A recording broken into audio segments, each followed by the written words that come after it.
A father's 7-year-long search for a cure ends in silence, until a new maid, armed with nothing but a record player and a gentle spirit, helps his son take his first steps.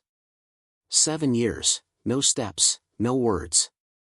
Then one morning, a maid turned on a record player and everything changed. They say there are moments in life that split time, before it and after it. For Arthur Vance, it happened on a Tuesday morning, 9:12 a.m. in the middle of an ordinary week. He was sitting in his home office overlooking the wooded back lawn of their property in Fairfield, Connecticut. Calls stacked up, emails unanswered, investors waiting, but he couldn't focus. He kept replaying the same footage on the security monitor again and again. Not the footage from the garage cameras or the ones pointed at the front gates. No, he was watching the one from the living room. The footage was grainy, slightly tilted, and too far from the action. But there it was in the middle of the rug, his son standing. No one holding him, no one prompting him, no crutches, no harness, just those thin legs that had never supported him for more than 3 seconds. Shaking, bending, then straightening, and then he took a step and another. Arthur couldn't move, couldn't breathe, couldn't speak. He hadn't seen Leo move like that ever, he muttered under his breath. Where was the therapist? Who told him to do that? That's dangerous. But there was no therapist in the frame. Only a woman in the far corner of the living room. A dark-skinned woman in her late 40s, maybe early 50s, wearing a head wrap, a faded t-shirt, and house shoes. She was dancing, not performing, not choreographed, just moving to the music she had playing on the record player. A stack of old soul records she brought with her when she moved in a few weeks ago. She spun around, swayed, dipped low, and Leo, just a few feet away, had watched her, eyes wide, mouth slightly open, and then stood. Arthur sat back in his chair, his voice barely above a whisper. How is this possible? That morning, everything changed in the Vance house. But the change didn't begin in the footage. It didn't begin in the legs of a little boy who'd never known how to walk. It began days earlier with a silent child, a frustrated father, and a maid who never raised her voice. The boy, Leo Vance, had lived 7 years in silence.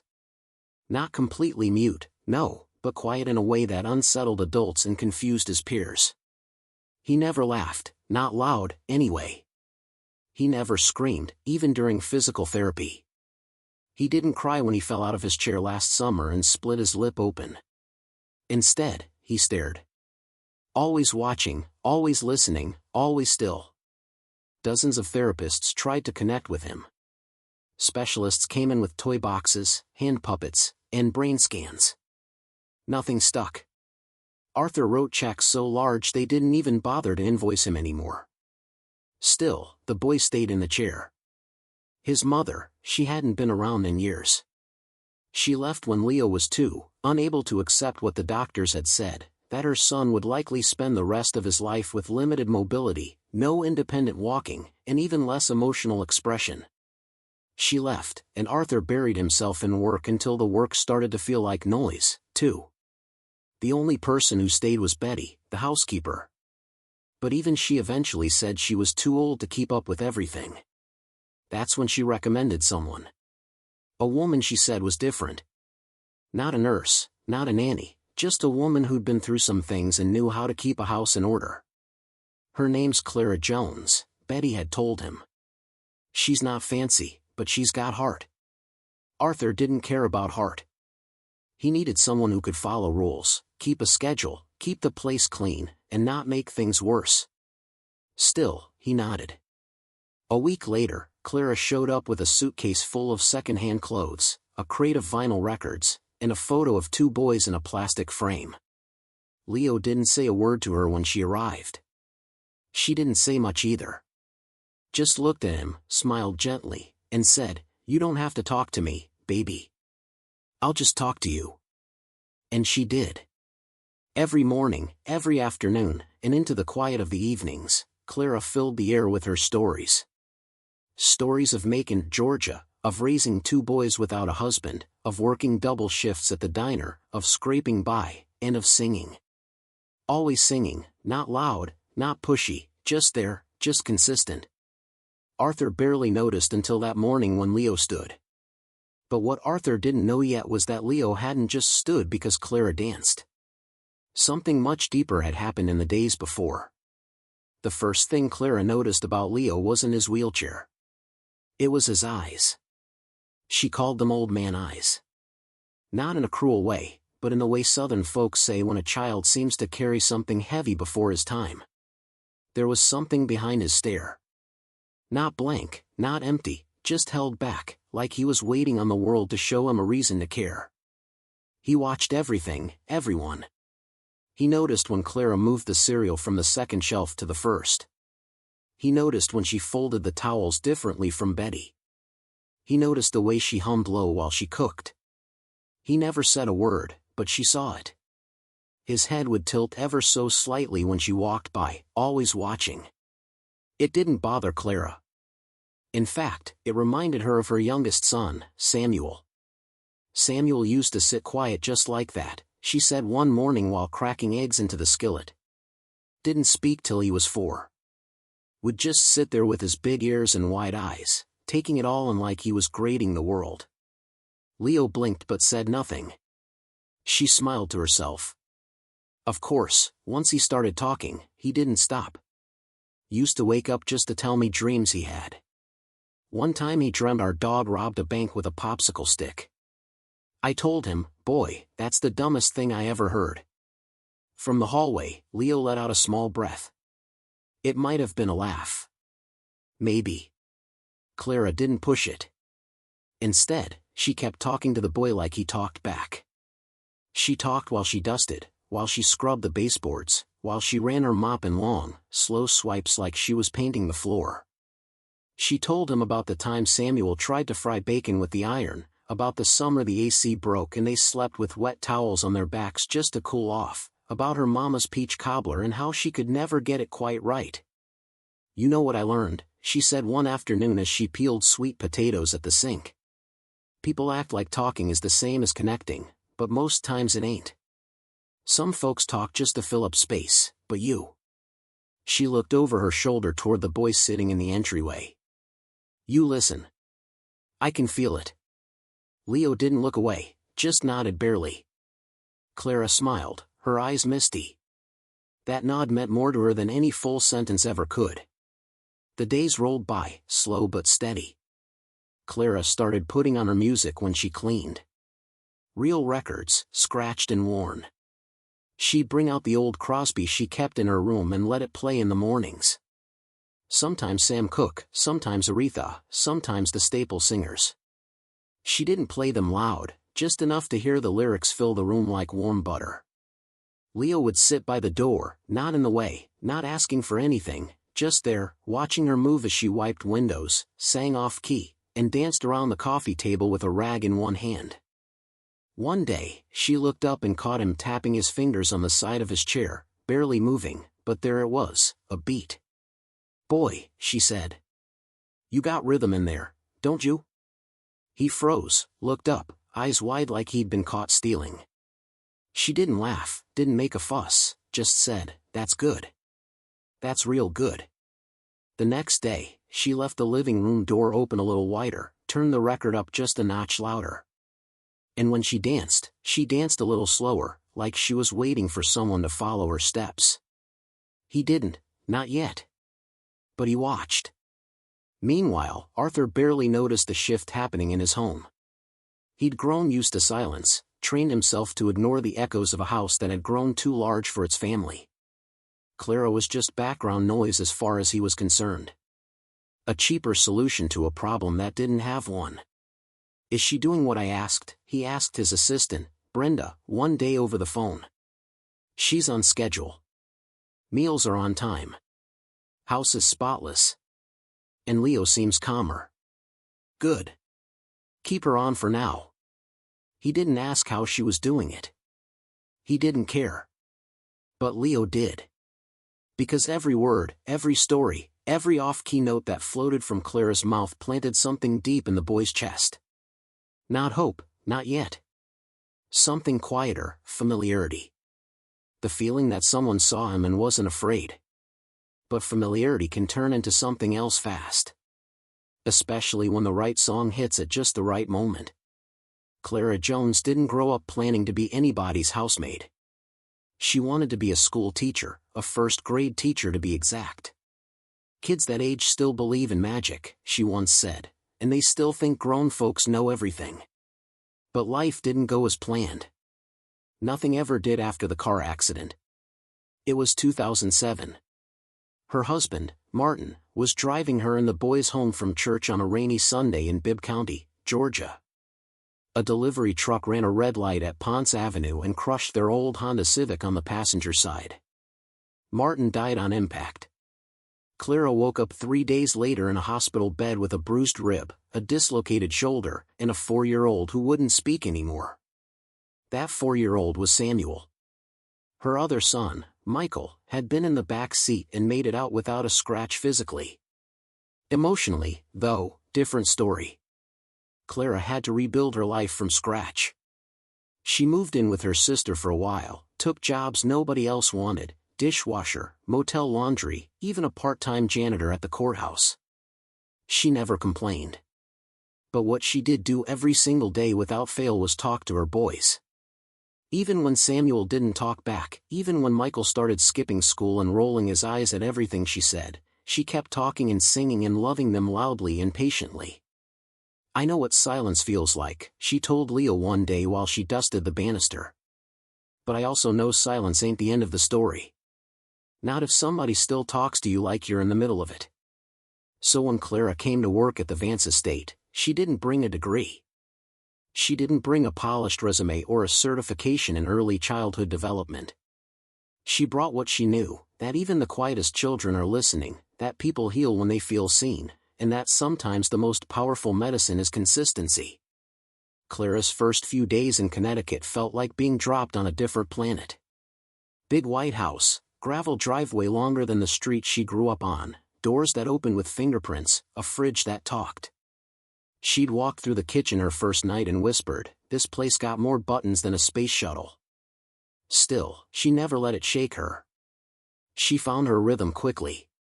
6:30 a.m. coffee, 7 o'clock breakfast prep, vacuum the east wing by 9 o'clock, bedrooms by noon, every day like clockwork.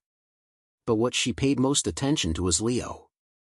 She learned that he liked his eggs scrambled soft, not firm, that he preferred toast cut in triangles, that he never wore socks unless they were dark blue, that he hated overhead lights and preferred the curtains cracked open just enough to let in the sunlight. It wasn't coddling. It was noticing. And Leo noticed her noticing. One night, she was cleaning up the kitchen when she felt a tap on her elbow. She turned around slowly. There he was, Leo in his chair, holding something in his hand, a record. It was Otis Redding. She smiled and took it gently. "You want me to play this tomorrow?" Leo gave the tiniest nod. "All right then," she whispered.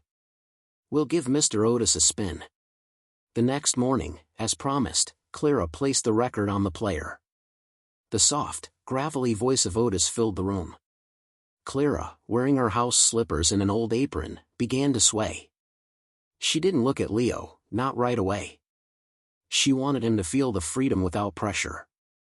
She wanted him to just be there in it. So she moved. She stepped from left to right, hands in the air, eyes closed. She twirled once, then twice. And when she opened her eyes, Leo was there on the threshold, not just in his chair, standing beside it, hands gripping the armrest like he'd just climbed out of a storm, legs shaking, face pale. But his eyes were locked on her. "Baby," she whispered. "Don't be scared. I'm right here." He didn't fall. He didn't run. He just stood. Clara didn't run toward him. Didn't panic. She just started dancing again. Slow, soft, patient, like the floor was telling a story they both knew. And Leo took one step, then another, and then dropped slowly back into the chair, exhausted, panting, cheeks red, but smiling. That was the first time she saw him smile. She didn't scream, didn't call anyone, didn't even clap. She just walked over, knelt in front of him, and said, "Told you silence ain't the end of your story." But Clara didn't know that the entire moment was being recorded, and someone else in the house would see it before she had a chance to explain. Arthur hadn't meant to check the cameras that morning. He only pulled up the feed because the alarm company pinged him about a low battery warning in Zone 3, living room, east wall. Basic maintenance, nothing serious. But when he tapped the video tab on his tablet and rewound 10 minutes just to check, he froze. There was Clara dancing in front of the coffee table and Leo standing. His jaw clenched, his eyes narrowed. He tapped the screen to rewind, then again.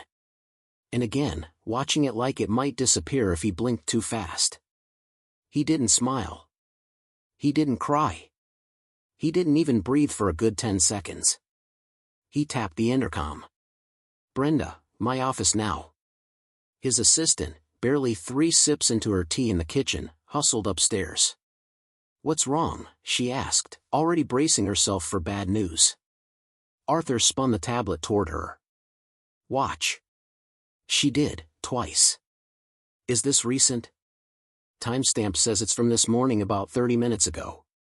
She squinted. "Where's the therapist?" "There is no therapist." "That's Clara." Brenda turned to him, eyebrows raised. "That's Clara?" And Leo just stood up like that? He didn't answer because that was the question rattling around in his own head. Not just how Leo stood up, but why now? Why her? He pulled up the footage from the past week. He didn't even realize how often Clara played music in that room or how many times Leo sat nearby, always in the background, always watching. He rewound to the day before. Otis Redding again, Clara moving, a dust rag in her hand, her back to the camera. Leo sat still, but his hand tapped the rhythm against the side of his wheelchair. Arthur blinked. That wasn't a coincidence. He called Betty. "Did you say you recommended this woman?" Betty, now retired and living with her niece in Waterbury, answered slowly. "Yes, sir. Clara Jones from Georgia." "You said she wasn't a nurse." "No, but she's got more healing in her little finger than any doctor I ever met.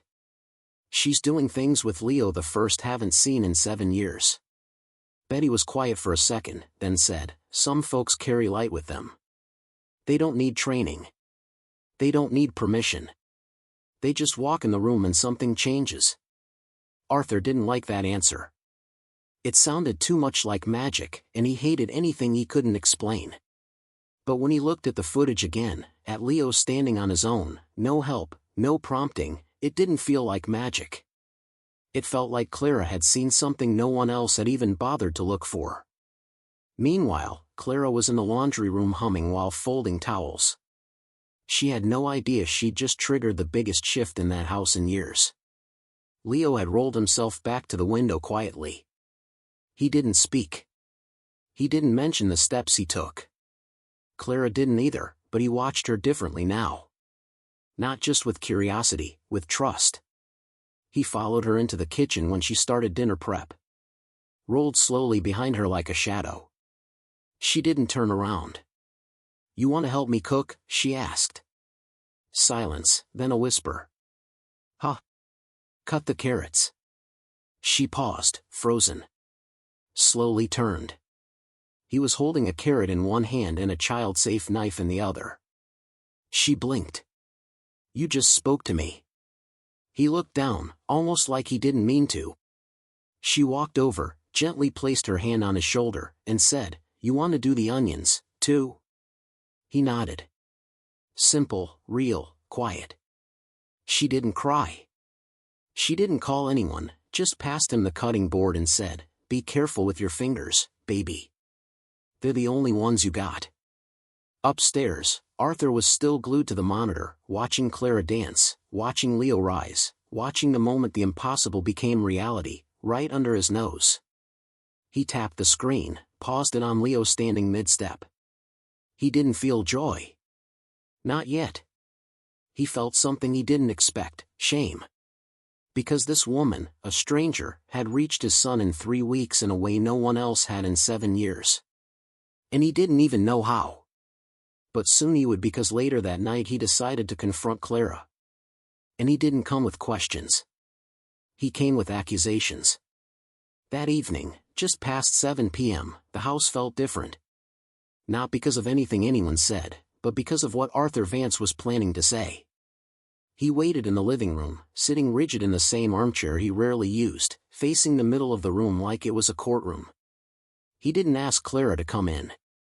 He waited until she passed through on her way to tidy the den, and spoke flatly.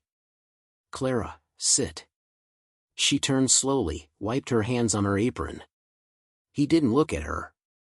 She eased onto the edge of the sofa, quiet, calm, patient.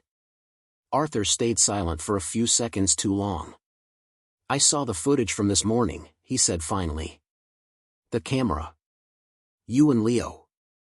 She didn't react. "I saw him standing." Still no reaction. Just a slight shift in her breathing. Arthur looked at her for the first time. "You need to tell me what happened.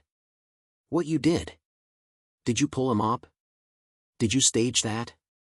Clara's face stayed still. "Sir, was that safe? Do you realize how dangerous that could have been? What if he fell?" "I didn't touch him. I didn't encourage it. I danced. He watched. That's all." Arthur leaned forward. "You expect me to believe my son stood up for the first time in his life just because you danced?" Clara looked him in the eyes. "No fear, no apology. I don't expect you to believe anything, sir, but I do expect you to listen." He didn't like that answer, but he didn't cut her off. She continued, calm but steady. "That boy's been surrounded by people who talk about him like he ain't in the room. Doctors, therapists, teachers, even you. I'm not saying they're bad. I'm saying they were looking at him for what he couldn't do, not what he might do." She leaned back just slightly, the only hint of emotion showing in her voice. "I didn't push him. I didn't ask him to prove anything. I just showed up every day and treated him like a person, not a patient."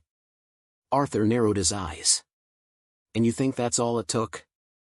"No, I think that's what he needed." There was a pause. He looked down at his hands, rubbed his palms slowly.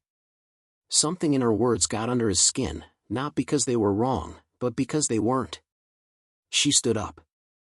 "I'm not trying to take credit for your son's progress, but I won't sit here and pretend he didn't take those steps on his own. I was just dancing." Arthur stood too, slower. His voice dropped. "I've spent millions on the best people money can buy, all the right programs, the latest devices, and you're telling me he just needed someone to talk to him?" "No, I'm saying he needed someone to see him." He didn't reply, just walked toward the liquor cart, poured himself a small glass of something expensive, and kept his back turned. Clara waited another few seconds, then turned to leave. But before she reached the door, his voice stopped her. "Why music?" She paused. He turned to face her again, quieter this time. "Why do you always play those records?" Clara gave a soft smile. "Because songs don't ask anything from you. They don't demand you move. They don't get frustrated if you don't talk back. They just keep playing. And sometimes when you're ready, your body remembers how to listen." That night after she went to bed, Arthur stayed in the living room.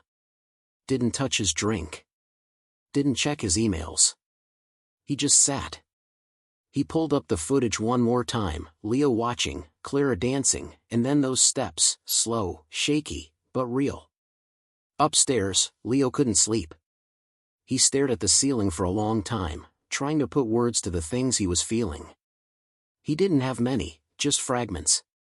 He thought about Clara's singing, the way she moved, like she belonged in the house, the way she never asked him to perform, but still made him feel like he could.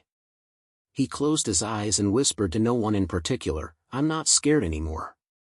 The next morning, Arthur came downstairs earlier than usual.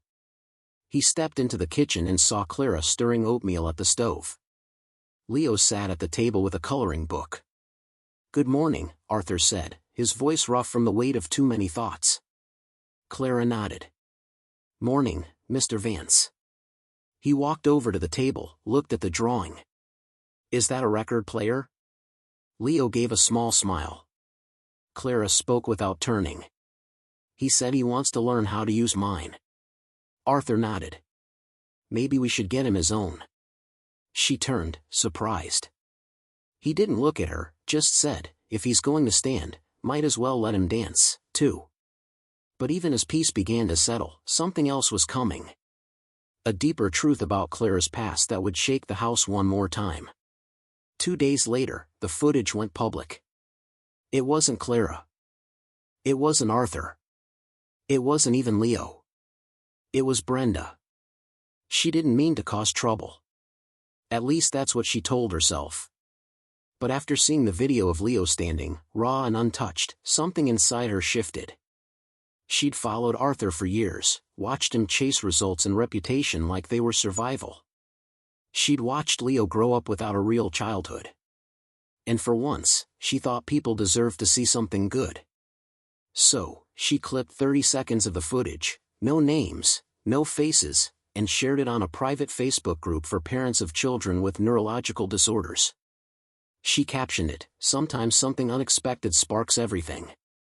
She never imagined it would be downloaded, reposted, and viewed over 4 million times in 48 hours. The calls started first, news outlets, morning shows, pediatric researchers. Then came the comments, thousands of them. "I'm crying. I've never seen anything so pure. Does anyone know who this is? I'm a therapist and I'm stunned. Is that Otis Redding in the background?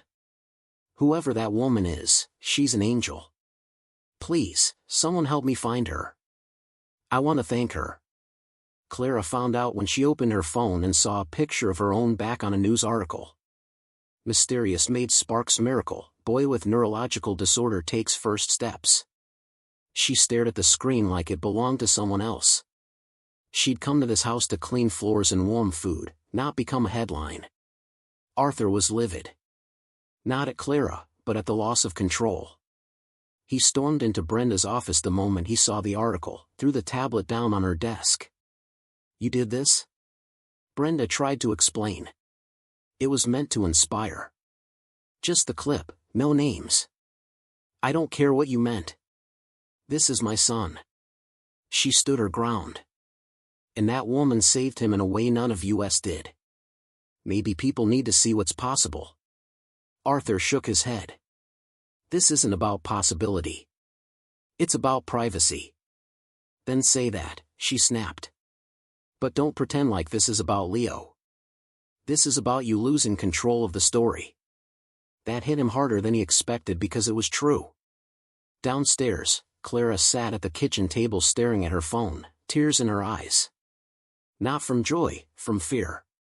She knew what media attention could do. She'd seen it once before. When her son Michael got into trouble at 16, the headlines didn't say struggling teen.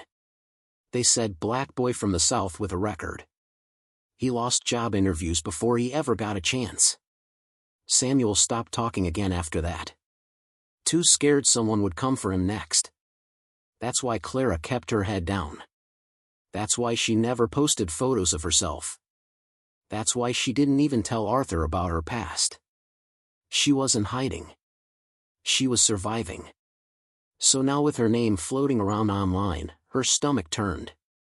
Later that night, Arthur found her sitting on the back porch staring into the woods. He cleared his throat.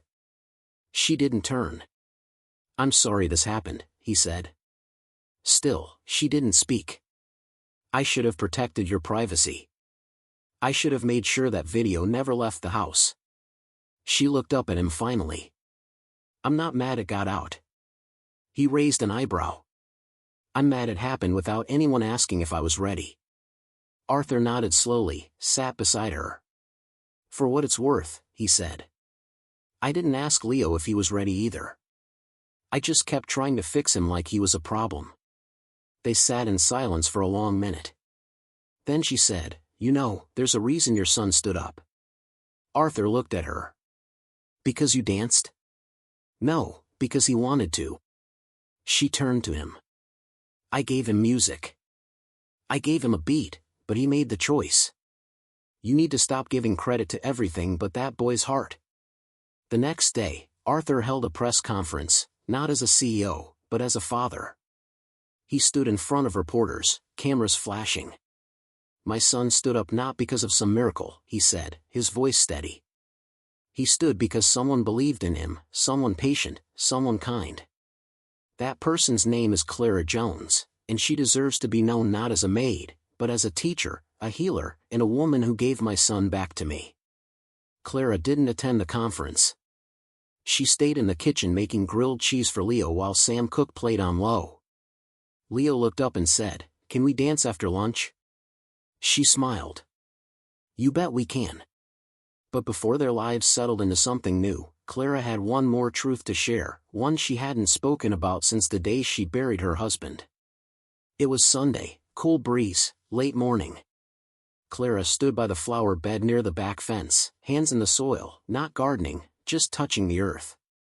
She'd done that since the accident. Said it reminded her she was still here, still breathing, still grounded. Leo rolled up quietly beside her. He didn't say anything at first, just watched, then softly, "Miss Clara." She turned, wiping her hands on her apron. "Yes, baby. Can I ask you something?" "Always." He looked at the dirt, then back at her. "Were you ever scared to talk again? After something bad?" She didn't answer right away. Instead, she pulled a folded piece of paper from her apron pocket, smoothed it out with slow fingers. It was old, yellowed at the edges, a drawing. 2 boys and a man with a crooked smile. And her drawn with a triangle dress and long arms. "My son Samuel drew this when he was 5, she said quietly. "Year after the crash." She handed it to Leo. "He stopped talking after his daddy died for a whole year. But he drew pictures like these every week. It's how he told me he was still in there." Leo traced a finger over the little stick figure faces. Clara knelt in front of him, level with his eyes. "I was scared every single day," she said. "But not because he was silent. Because I didn't know if he felt safe enough to come back out." She paused. "You ever feel like that? Like the words are stuck?" Leo nodded. She smiled. "That's okay. The words will come when they're ready. And until then, you just keep living, keep dancing, keep listening." By that afternoon, the calls slowed. The headlines shifted. The attention faded as it always does, but something else had started to take root in the Vance house. Leo wasn't just standing now. He was walking slowly, a few steps a day. Some days were harder than others, but he kept trying. He was talking more, too. Short sentences, still quiet but clearer, and always with Clara. Arthur, for the first time in years, stayed home more. He stopped scheduling back-to-back calls, sat in the living room, listened to records, asked Leo what he was drawing, even tried dancing once. It was stiff and terrible. Leo laughed, a loud, full-body kind of laugh. Arthur looked at Clara and said, "That was worth more than any contract I've ever signed."